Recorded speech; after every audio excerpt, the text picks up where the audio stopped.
There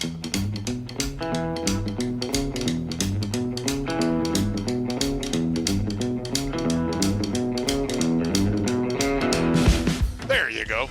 There. Ooh. Cool. Look what's behind him. Yeah. Now, Nice. is that are you actually in your garage, or is this a backdrop? It'd be great if I had a backdrop like that, wouldn't it? Isn't it though? Oh, so No, this this is our race shop. Okay. nice. I was about to vote for backdrop, just because the lighting. Yeah, that would be awesome. Yeah, I gotta work on. That would have saved so much money.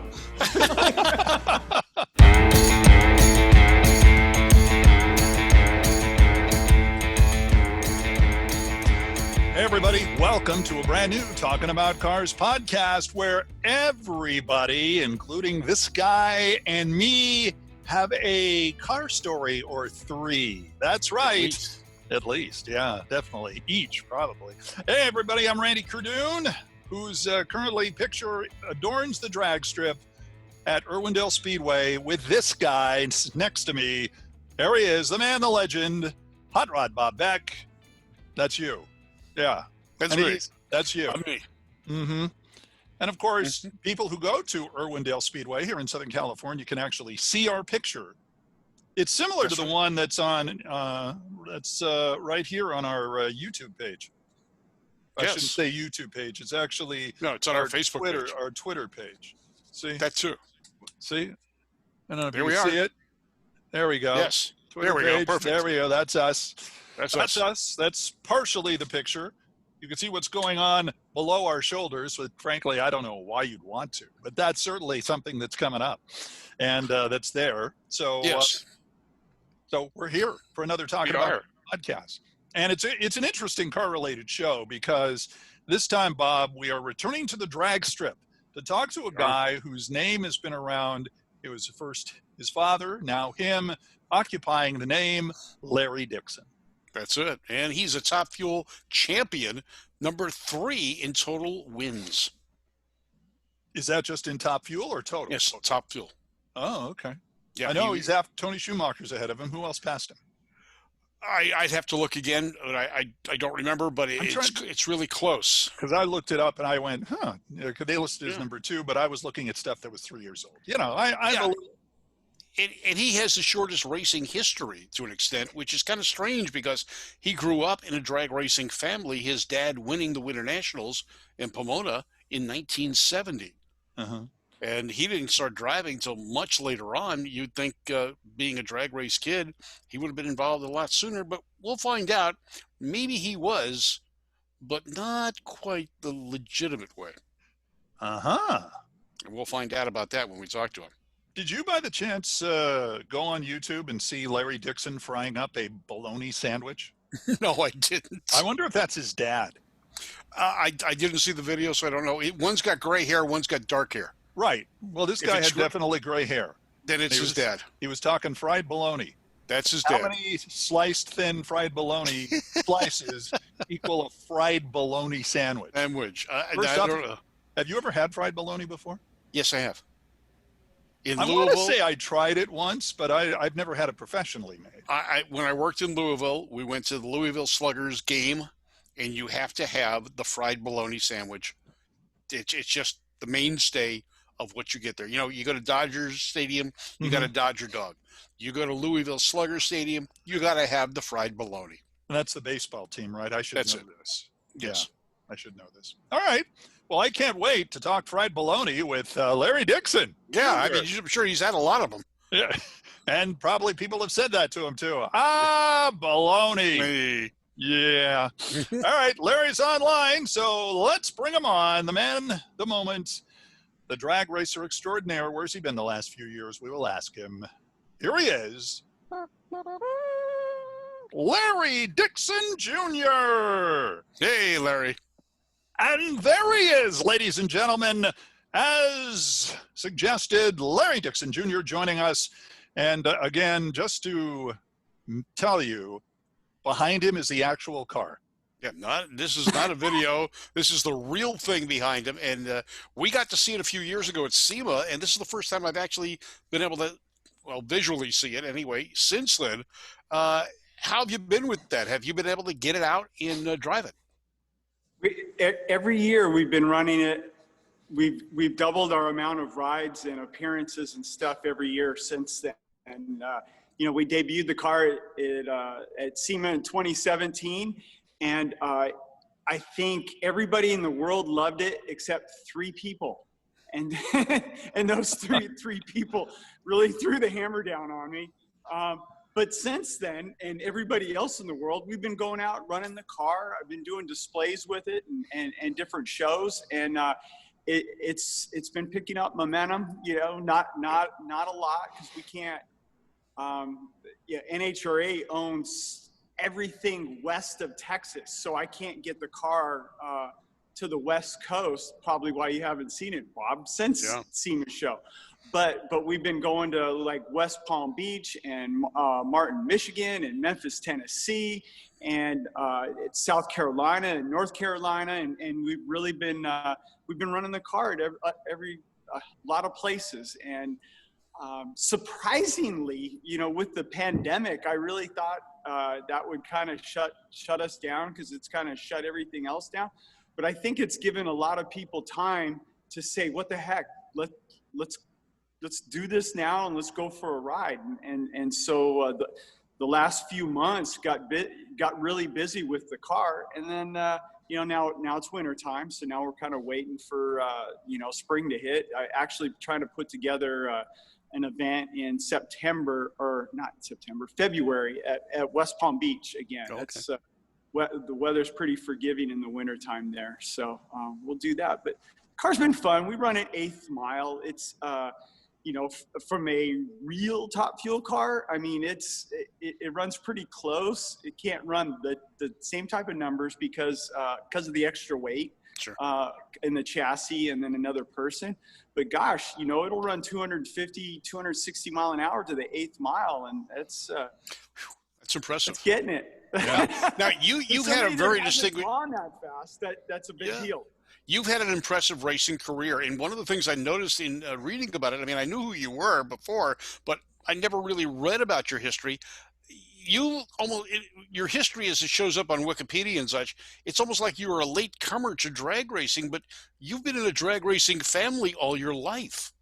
Oh gosh, I feel so blessed to have grown up in Southern California and having my dad, race.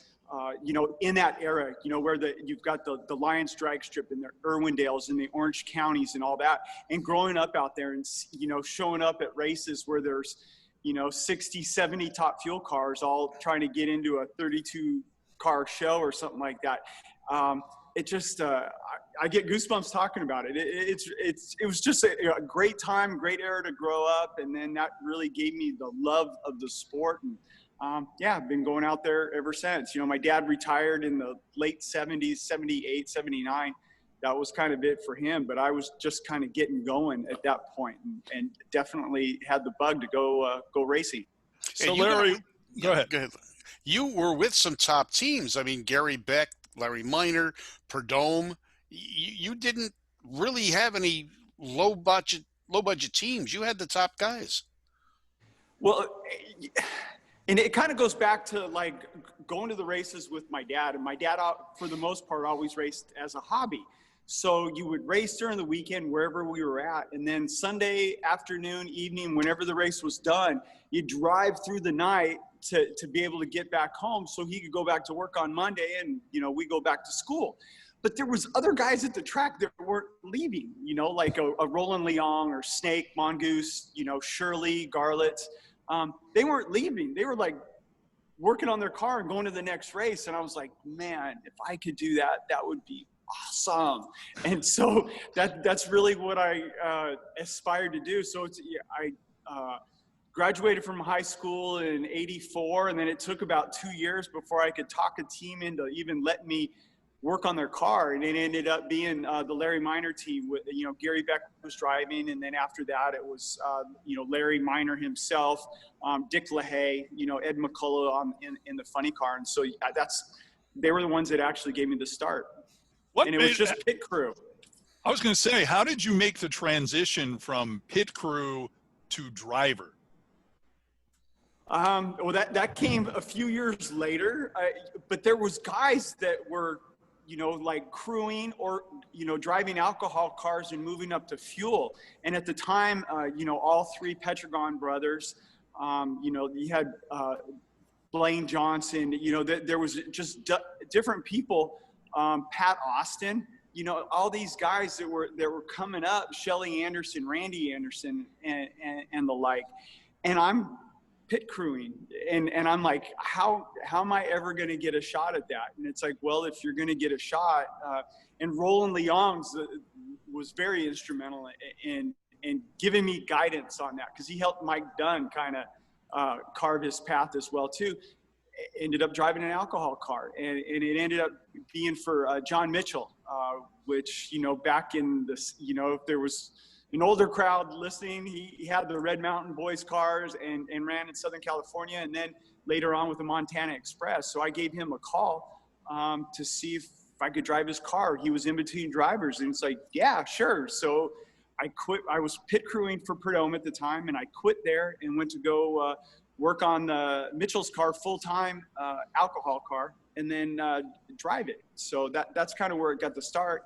And then ran out of money and ran out of savings and ran up the credit cards and had to go back crewing so I could actually pay my bills. And then from that point, I got the opportunity at Snakes, and Snakes let me license in his car during his final season driving. And then from that, it kind of, it got him excited about being a car owner. And then he took me and, to Miller Brewing Company and sold it to those guys. And then we were with Miller Brewing for 12 years, so got a bunch of wins and championships, but it was I had no idea it would snowball into what it did, but I certainly blessed for the opportunities that I've gotten. And you had an amazing track record too. You're number 3 in overall Top Fuel wins, aren't you? Number 3? Did I get bumped down? Yeah, see, I thought it was 2. Well, all right, let me go I back. was going for 2. I saw you 2 behind Tony Schumacher. For a while, so I could be 3rd. But yeah, no, I mean, I had a really good run for a long period of time, and with some good teams and crew chiefs and such. So it definitely let us run the numbers up, on the wins. But it was a good time. You've actually been so busy with other things, and the lawsuit, the situation regarding involving the 2-seat car. You had a brush with cancer in the mid-teens. Do you envision yourself, would you like to go back and race once again in the NHRA? Oh gosh, I don't know. I had a team ask me about my availability over the summertime, and I said, yeah, I had interest. It was a good car and such. And they said, well, what about your license? Because I hadn't had a license for a long period of time. And I'm like, well, I won the appeal. I just haven't got my license because there hasn't been any interest in it. And they weren't so sure that I could actually get my license. So I filled in my paperwork and turned it in and got my license. And then everybody's like, whoa, and it's like, I don't know where it'll go. I mean, I have my license. But really, I've been running the 2-seater, and that's been a lot of fun. I mean, it's almost as cool as winning a race when you can take somebody down the racetrack like that that would normally never get an opportunity, and it's literally for them, it's like winning Indy, and to be able to share that excitement with them, that's exciting for me. To be able to do that. So, if it happens, great. I mean, I know I don't have any I mean, John Force is in his 70s. There isn't a bone in my body that wants to race one of these 10,000 horsepower cars in my 70s. I'll leave it to the younger generation to do it. But I do enjoy getting in the car, and I have a regular Top Fuel car. And then I'll go do some match races and such at Martin, Michigan, Cordova, and Grand Bend and such. And it's like when you get in that car and you strap in and you go down the racetrack, and all those races are, they race quarter mile. They're not 1,000 foot. And it's I mean, it's fun. Like, I really enjoy the ride. So I don't know. I mean, it's there's so much politics involved, and it's so hard to come, you know, to match yourself up with a company that sees the value in our sport. And that's, I know we had a great run with Miller Brewing Company, and it made a ton of sense for them because we could go into whatever city it was and really make an impact on beer sales. I could go do appearances for them, and whether you're going to a retailer or you're going doing the distributor meetings or doing meet and greets and such, you could really make a difference. And trading out, you know, get a tap handle in somewhere and actually put a dent in sales. That was exciting. It made it feel like you, but there's not a lot of companies, you know, it seems like left that'll do that for the price tag it costs to do. Cause this is, I mean, if you're going to be out there for the full season, it's, you know, $2 million gets you in the game. You know, it doesn't, it didn't even get you at the front table. So, yeah.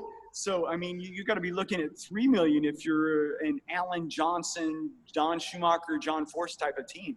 So you had beer companies though consolidate at one point. I'm sure that didn't help. Yeah, they got bought. You know, like you know, Miller got bought by South African breweries, and then Coors got acquired as well. So then they're all tight, and then InBev comes in that had already bought Budweiser. And then they buy, so it's like, you know, before it was like such a beer war. Well, now your stepbrother, sister, your cousin, whatever you want to say. So not as much fun.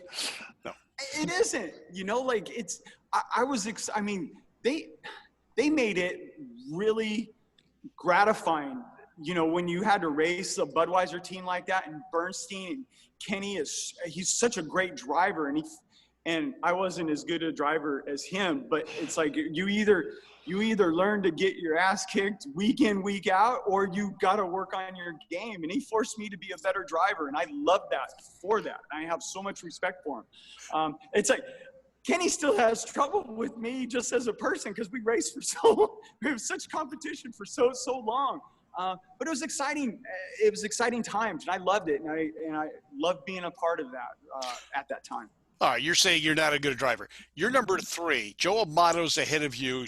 Tony Schumacher's ahead of him.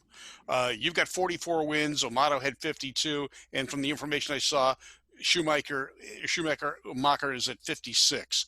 So those are older stats. Yeah. Yeah, Tony's up in the 80s as far as wins go. Yeah, I'm in the 60s. Okay. Yeah, I had 84. I had 84 for Schumacher. You had 62. Okay, you got to update your Wikipedia page. I didn't even know you could do that. I don't know, but yeah, you can. You have more wins than Bernstein. You excelled. Obviously in drag racing. So you were not a bad driver. You came out top 10 in how many concurrent seasons? You won Indy more than just about anybody else. You passed Don Garlitz early on in your career. You set world records when there was still quarter mile. You definitely were one of the top drivers. Don't cut yourself short there, guy. When you talk about Garlitz, that was very humbling, and it almost felt unfair because, you know, when he raced in his heyday, you know, there might have been 6 races in a season, or you know, they're not the 24 that's on the schedule now. So it's like if you get on a run now, you can really run those numbers up, and it definitely wasn't fair, but like that was my, you know, guys looked up to Jordan or Kobe or whatever, like. Garlitz was the guy for me. I mean, going out there, and I mean, it seemed like he won everywhere he went, and everywhere we showed up, he always ended up winning, and it was just, he was the guy. So, but I certainly, and I actually even got to, I only got to pair up against him once, and it was in qualifying, but it was still, and I, you know, got the picture and had him sign it and the whole bit. It was, it's a great sport. I really feel blessed to have grown up in it. When you grew up at the beginning and your folks were driving around in cars and your dad was just getting into the biz, what kind of cars did you grow up around? Oh, my first, well, we were a Chevrolet family. My dad, he raced a Top Fuel car that was Chevrolet powered. So my first car was a 55 Chevy, and it started out as nothing, like no motor, no trans, no nothing. Got it in 6th, 7th grade, and then started, putting it together, summer jobs and all that. And then it got to be, fiberglass front end and bigger, wheel tubs. And then it got to the point where I got in trouble with the car on the street, and then it wasn't a street car anymore. And so then it was a track car. Then I got a Chevy too, and I was still living in the San Fernando Valley at the time, which I still have. It's under the cover right there. I've always, kept it the whole time. But Chevrolet cars, the Chevy 2 is a fun car. Once I got off the tour a few years back, I worked with Chevrolet on a build with it and put an LT4 late model engine in it.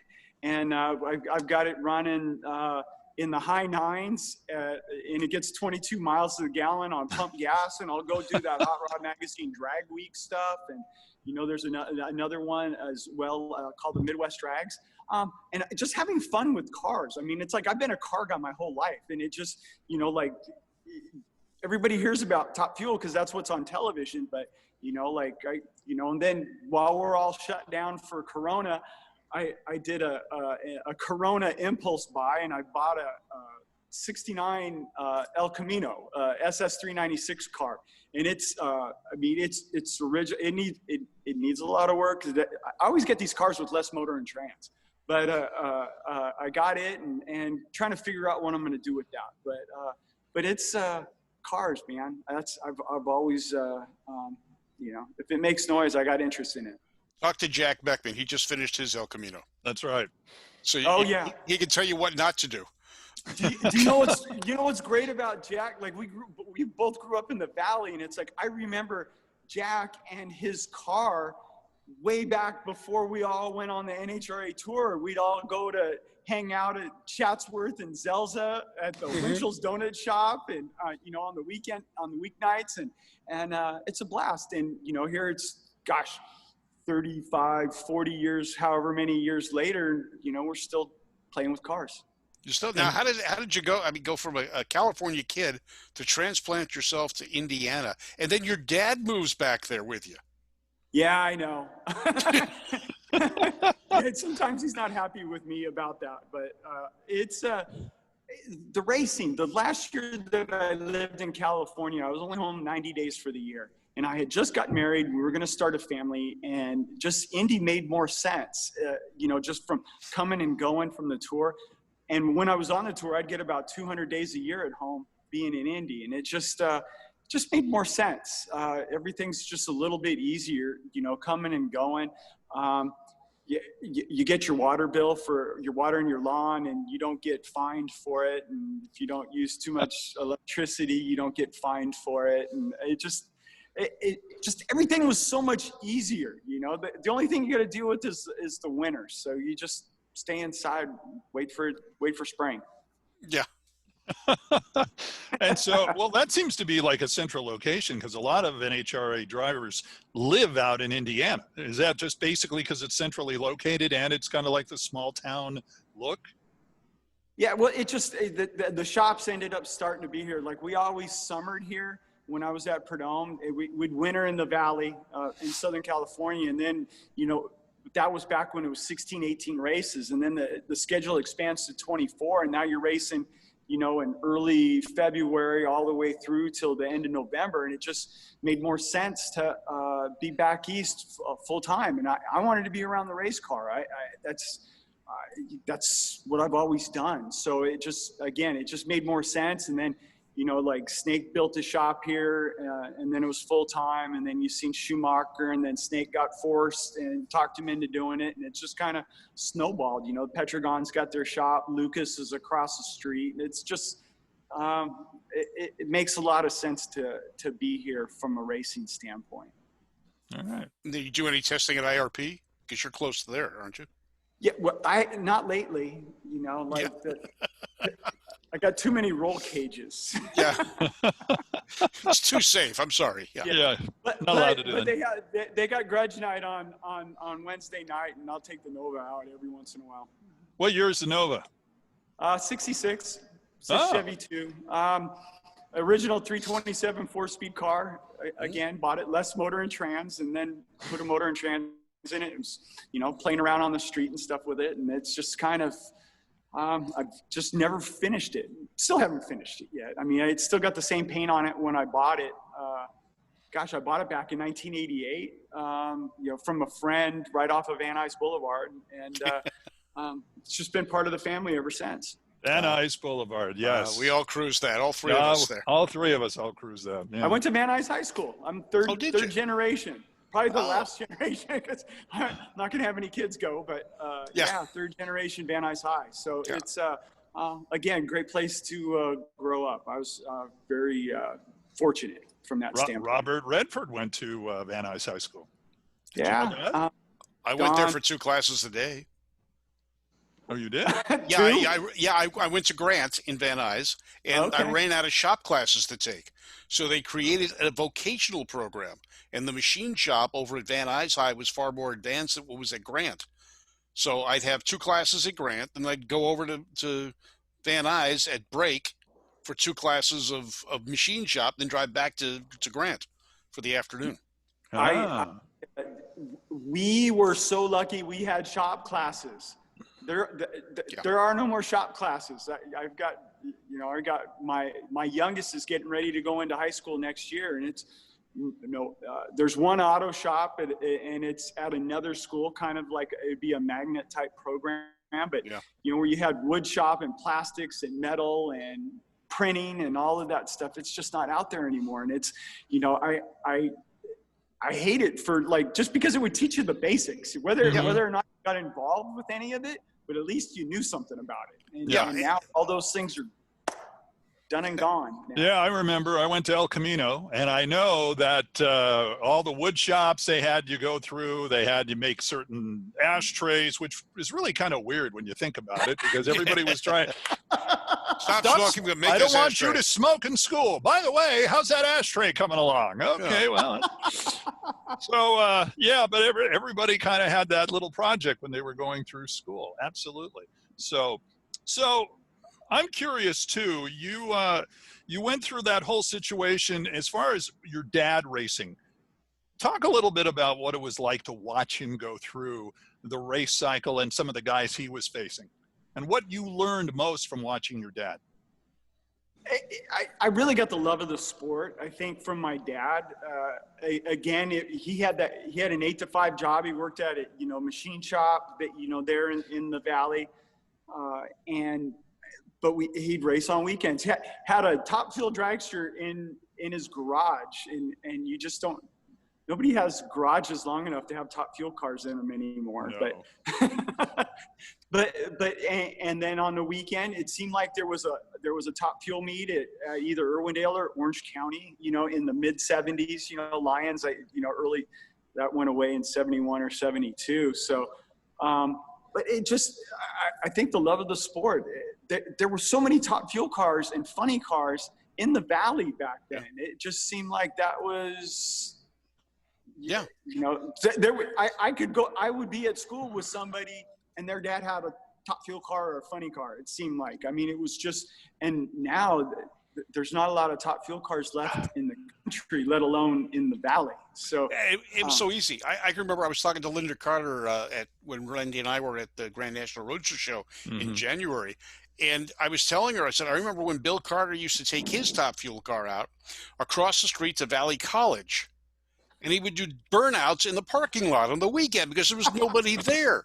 And she goes, I heard that story. You're the second one to tell me that. I said, yeah, I used to go over just to watch him do it. I lived down the street. And, it was just not uncommon for people to have dragsters. I've got a friend that's renting a house right now, and he was wondering why the back of the garage had this extension that was only about 2 feet tall and about 4 feet out. And he's renting it from John Peters. Well, they needed the extended garage to fit the freight train in. And yesterday, 2 days ago, Randy and I were interviewing a gentleman that's an actor, and he's talking about one of the guys on his crew that drives this crazy funny car. And I go, yeah. And we talking about it. I go, sure, I know him. He's got his own. He's another Valley kid, Tommy Larkin's kid. Oh, Yeah. So Trevor's, yeah, he's got his dad's old Junior Fuel car, mm-hmm. or whatever it was. Yeah, and he's aspiring to move up. I mean, he's Yeah. got his alcohol license and wants to move to Top Fuel, and it's a great sport. I really again I just enjoy it, and the time that window, through the 70s, Mm-hmm. my dad the 60s and all that, me through the 70s and 80s. It's just it was really neat. I enjoyed it. Some of that stuff I guess I miss, but but everybody's missing it. It's not like that anymore. No. Irwindale and Orange County, they're all gone, from that. Well, Irwindale. The old Irwindale's gone. Yeah, we've got the 8th mile yeah. now, but it's not the same. We don't get occasionally we'll get some of the big hitters out there just to do some squirts and see what the car will do. But, no kids are cruising Van Nuys Boulevard anymore. You can't. There's no cruise places to gather to make friends and talk about cars and show off your car. I mean, we used to go to Van Nuys Boulevard, and there was, the GTOs parked here, the van guys parked there, LA Street Racers parked down the street, and you got to compare your cars and make friends. I've still got friends from that era. It's just great. The kids aren't getting a chance to do that now. Where do they park their Hondas? It just doesn't work. No, they just get on their phone. Yeah. I am here. Yeah. Meet me here. Absolutely. Hey, we're talking to Larry Dixon, as the former NHRA driver has a cool vehicle behind him. We're going to talk about that when we come back. And we're also going to talk, I don't even know if this is the same guy, but does your dad make fried bologna sandwiches on YouTube? Not to my knowledge. Okay, probably not him. That from me. I don't know. It's all about research, and I'll explain how research can go wrong. Back again we are. I'm Randy Cardoon. That's Hot Rod Bob Beck. And joining us, former NHRA driver, Top Fuel #2 in all of wins in Top Fuel, Larry Dixon, who we all want to come back someday. Yeah. You got to go after Tony Schumacher again, don't you? I mean, you want that #1, don't you? It's, I don't know. What I tell people is it'd be like a boxer. If you put me in the ring and you give me a good corner, group, and then you can get excited about the opportunity of possibly, racing these guys, or girls. But if you're not in the ring with the great corner, I can't be chasing that forever. There's a lot of you'll miss out on life if you just keep chasing that one thing. I don't think I've missed out on a lot. Maybe I guess you could add seasons to it or maybe some wins to it. But dang, I've had a blast and got to work with some great people, like Dick LaHaye and Dale Armstrong and Wes Cerny and Alan Johnson. So it's, no, it's been great. I'm having a lot of fun with this car right now. And then, doing the drag week type events with my Chevy too. That would have never got finished.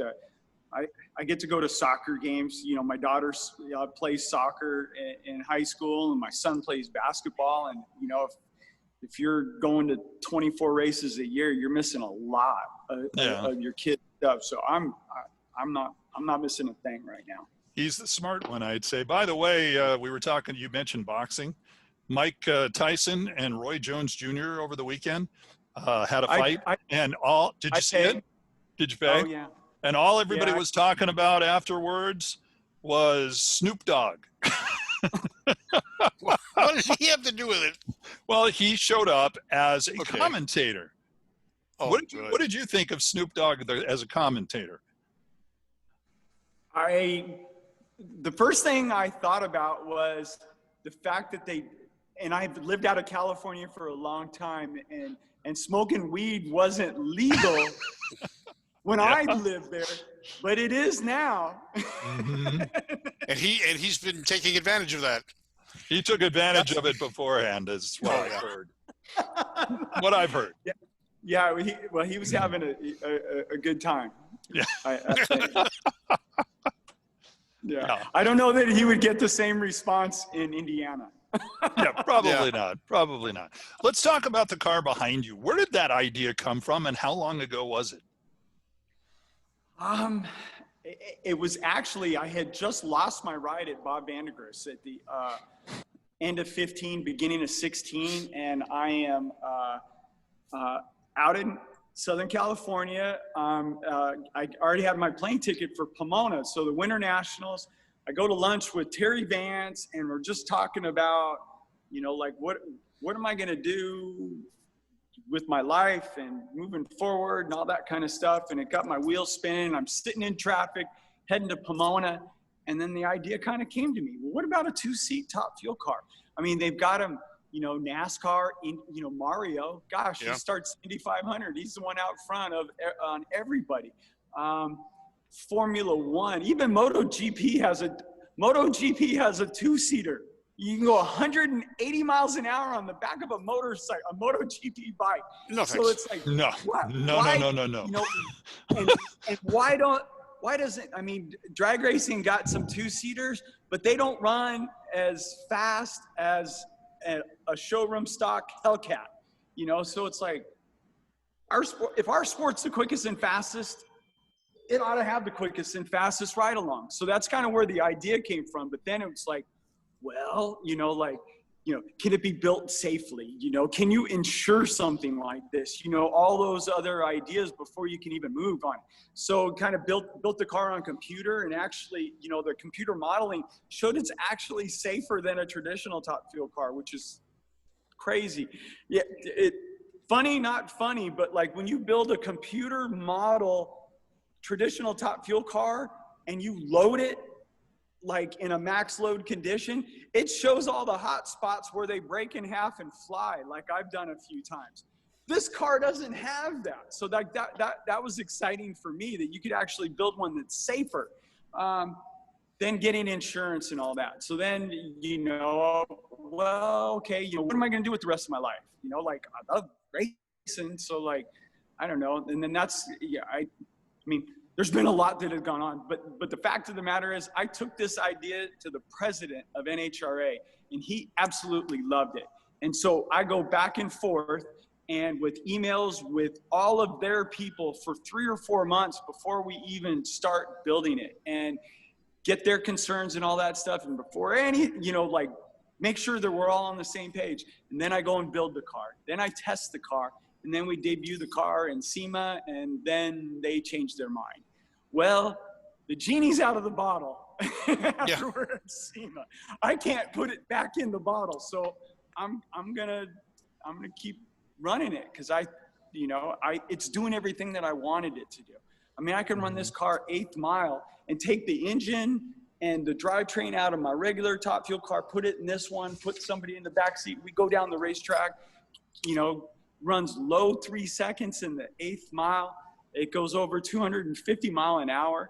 I mean, there were some events that this year that we could have qualified with. So it's not like this is like a dumbed down Disneyland ride. This is the real thing. And, wow. And that's what I'm promoting, is it's a real Top Fuel car. And it's doing all that. And everybody that I've given a ride has had a ball, and they've loved it. And so I have a review. You were called, according to one person that you gave a ride to, the best Uber driver ever. I like that. That was really good. Yeah, definitely the fastest. Yeah, absolutely. But it's again, it's not for everybody. I mean, I compare it to skydiving or something like that. There's some people that love it, and then there's other people, not a freaking chance. Well, a Top Fuel car is the same thing. There's some people that would say, no way would I ever do that. Well, it's not for you. It's for the people that want to feel what 10,000 horsepower, getting shot out of a, cannon. I mean, it's such, the G-forces, you can't even explain it to people. You have to feel it. What does something like that cost? I mean, what do people have to pay for something like that?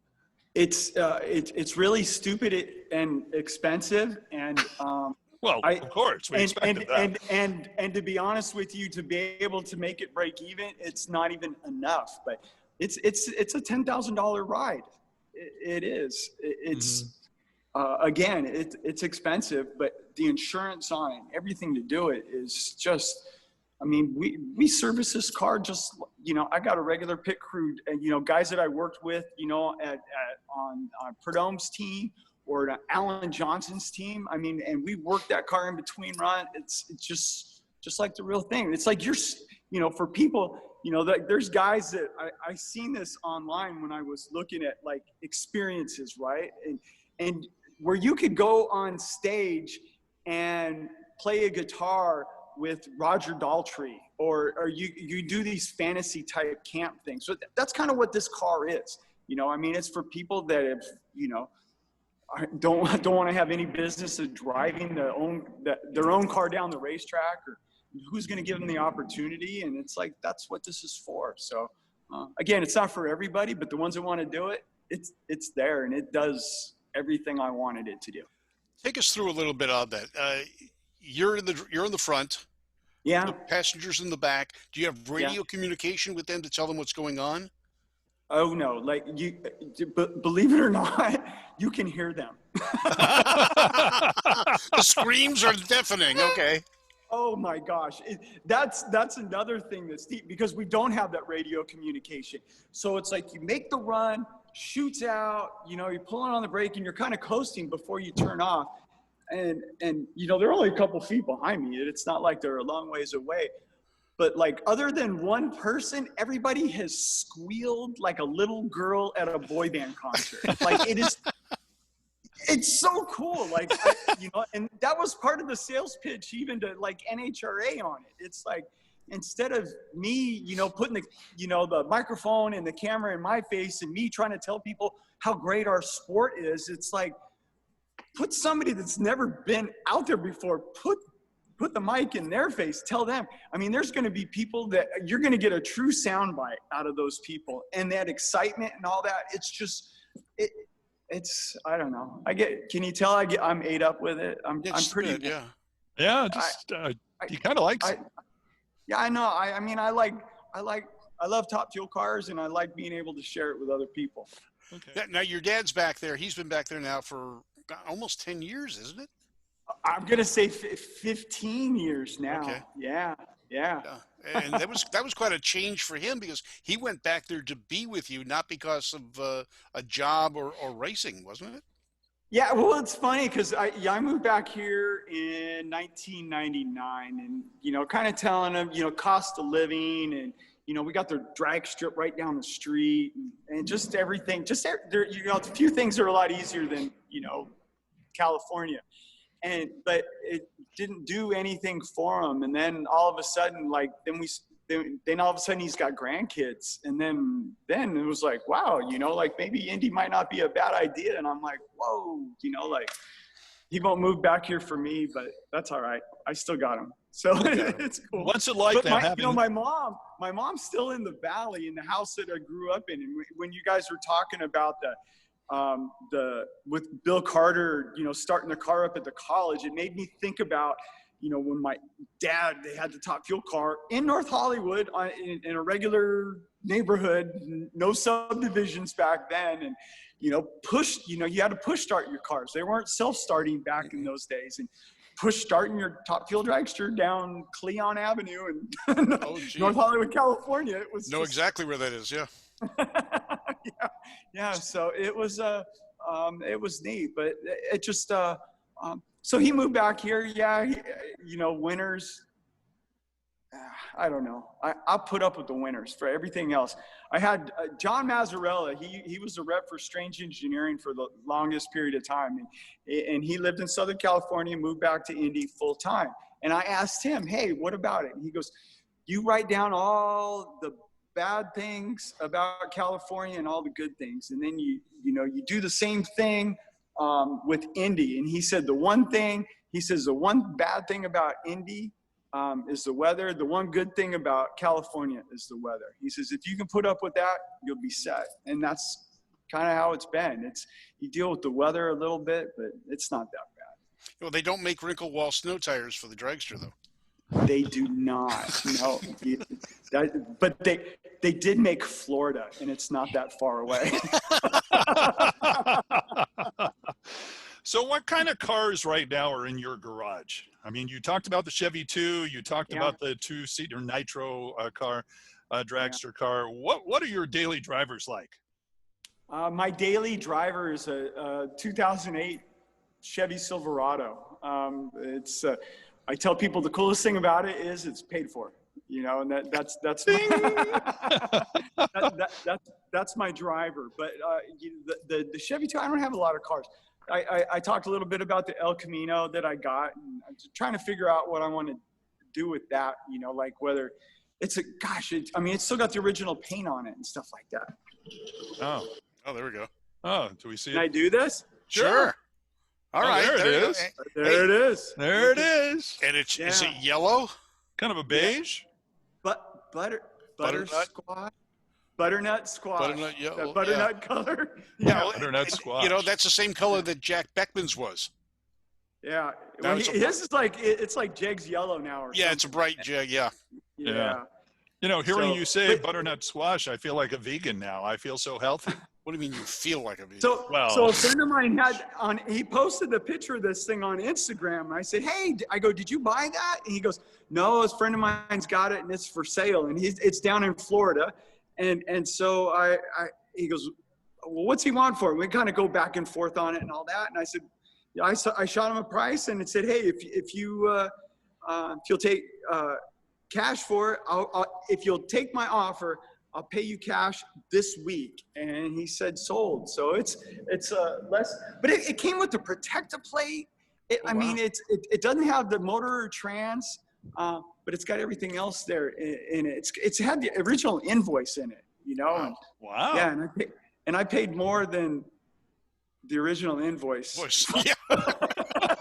Understand that one. Yeah. Yeah, usually that's how that works out. But yeah, now you have to put the original invoice. It's not the window sticker though, right? Oh, It's just the original invoice. Yeah. Yeah, I was going to say you This put is a that into way that better plastic. Put that into the plastic covering and all that. Yeah, but I've got a Harley Davidson, you know, that I actually bought when I was still living in the Valley. Friend of mine, Billy Westbrook, that lives in North Hollywood's a, you know, customizer, you know, does beautiful bikes, and went to Glendale Harley, bought a motorcycle, took it to his shop, and then it had 17 miles on it, and then tore it all apart, and, you know, like rubbed on every single part on that bike. And so again, that's like another, you know, it's a hot rod to me, you know, hot rod that's in the family, and I still have that bike, and not much else. You know, I got 3 kids and a wife, and so there ain't a whole lot of time to be doing like a lot of car stuff, you know. Like I can sneak out with this thing, you know, the 2-seater every once in a while, and every once in a while do you know, something with the Chevy 2. That's plenty, you know, right now. All the car stuff and everything else, it'll be there, you know, when the kids get into college and all that kind of stuff. It's One day though, the kids are going to be up and in college. The kids are going to be up and helping you in your business. And you're going to be thinking to yourself, well, I have a list like everybody does, the top cars that I want someday. So tell me, what exactly is the top 2 or 3 cars on the Larry Dixon list of cars that I want someday? I don't know. It'd be a wish list, and I know I'll never get it. And because but for the longest time, I wanted a 49 Mert 4-door with suicide. I wanted suicide door with it, and then I wanted a Hemi in it, but I wanted a late model Hemi in it. Just so you say it's got a Hemi in it, you know, but then you could drive it, you know, up to Woodward for the Dream Cruise, Right. or wherever with it. Probably won't ever get that in my lifetime, just because it'll never be that high of a priority, I guess. But I don't have like this huge dream wish list of things, you know, like my Chevy too, if I ever get to paint it, that'll be awesome, you know, but I don't know. And the El Camino, I mean, I'm pretty satisfied with what I got going on right now. You know, for his credit, to his credit, I've never heard anybody actually say the four-door Mercury. I think that's an excellent car and an excellent idea, and especially the suicide doors, which actually came with it. Yeah. Well, a lot of people want to get the coupe. They want the chop top Yeah. coupe. They don't think about the four doors. Yeah. Well, all of a sudden you had kids, and then all of a sudden four-door stuff's kind of like, I went through kind of seems more practical. I went through a similar thing. I was building a Topolino, and the wife says, "Oh, that's cute. Where do we put the kids?" Oh, so that had to go away. Do you know what the funniest thing when we were talking about kids and cars nowadays and all that was my son. We there? Okay. Yeah. Okay. I thought I lost you. Good. Say it again. Yeah. When we are talking to my oldest, Donovan, firstborn, won a car, and he really didn't know what he wanted. And he goes, but I want a four-door. And I said, a four-door? Like, that just sounded so like, I'm like, a four-door? Why would you, like, why do you want a four-door? And he's like, so I can, like all my friends, can get in the car. And I'm like, wow, like, it was such foreign language to me, him saying it. And then it's like, you pay attention. It's just, cars are different nowadays than how we were raised, like you pile everybody in and do that. It seems like more that, even on hot rod stuff, four doors are more popular now because they run out of the two doors, like you can't find them anymore. So you get on a four door like that, but it's cars are different. On off weekends, which I have more than I used to, I teach. I'm a driving instructor for Doug Herbert's brakes program. It's a defensive driving school for teens, and you deal with a lot of teens and just kind of teaching them not how to drive, but what vehicles have in them now for safety. To be able to get them out of trouble and keep them out of trouble and hopefully keep them alive. And just, the cars are different nowadays. It's more transportation than hot rodding. Like at one point, there's still a car culture, I believe, maybe not in the volumes it was in the 60s or 70s. It seemed like everybody needed to get a license to get away and go see the world. And it's like, you don't have to get away and see the world. It's like you have your phone now and you can see the world with your phone. You never even have to leave your house. Like you can get fed and you can do all your grocery shopping and Amazon and just like there's everything is right at your fingertips now that it wasn't. We had to get in a car and drive away, and now you don't. It's a different world, and you have to you either adapt or you're conquered. So and Doug Herbert's program, you can't beat them, join them. No, Doug Herbert's program Brakes is a great program. Unfortunately, it came about through adversity, but I got Doug and I traveled to Britain last year for the Drag Racing Hall of Fame. And we talked about that, and I went through the class, actually. He put me through the class in Pomona last year. It's awesome. And like, not only do the teens, like, and I've been to Pomona, and I hate, the pandemic going on, it's kind of shut down California. We can't get there and have that many, a big group of people together to teach. But one of Doug's things is he wanted the parents to go through the class as well. And it's kind of, because they haven't had any driver training or instruction since they got driver training. And now it's like cars have ABS systems in them and airbags and all these things that weren't in them. They didn't even have a side view mirror on the other side of the car when I got my license. So it's just so different, and give them kind of a refresher course as well too. But there's a lot of satisfaction from my standpoint is, like when you're teaching a teen or even a parent, and that light goes off, like they get it. I love that. It's just, again, it's just being able to, pay it forward, pass it down. Yeah. So I'm actually going this weekend. I've got a school at Raleigh, Durham that we're doing. So they're doing some schools on the East Coast. So we've all grown up here on this show in LA City schools, and we all learned probably to drive through the LA City providing a car system. Bob, what did they provide you to drive when you were learning through LA City Schools? We had a Dodge Coronet, What year? 1968. Okay.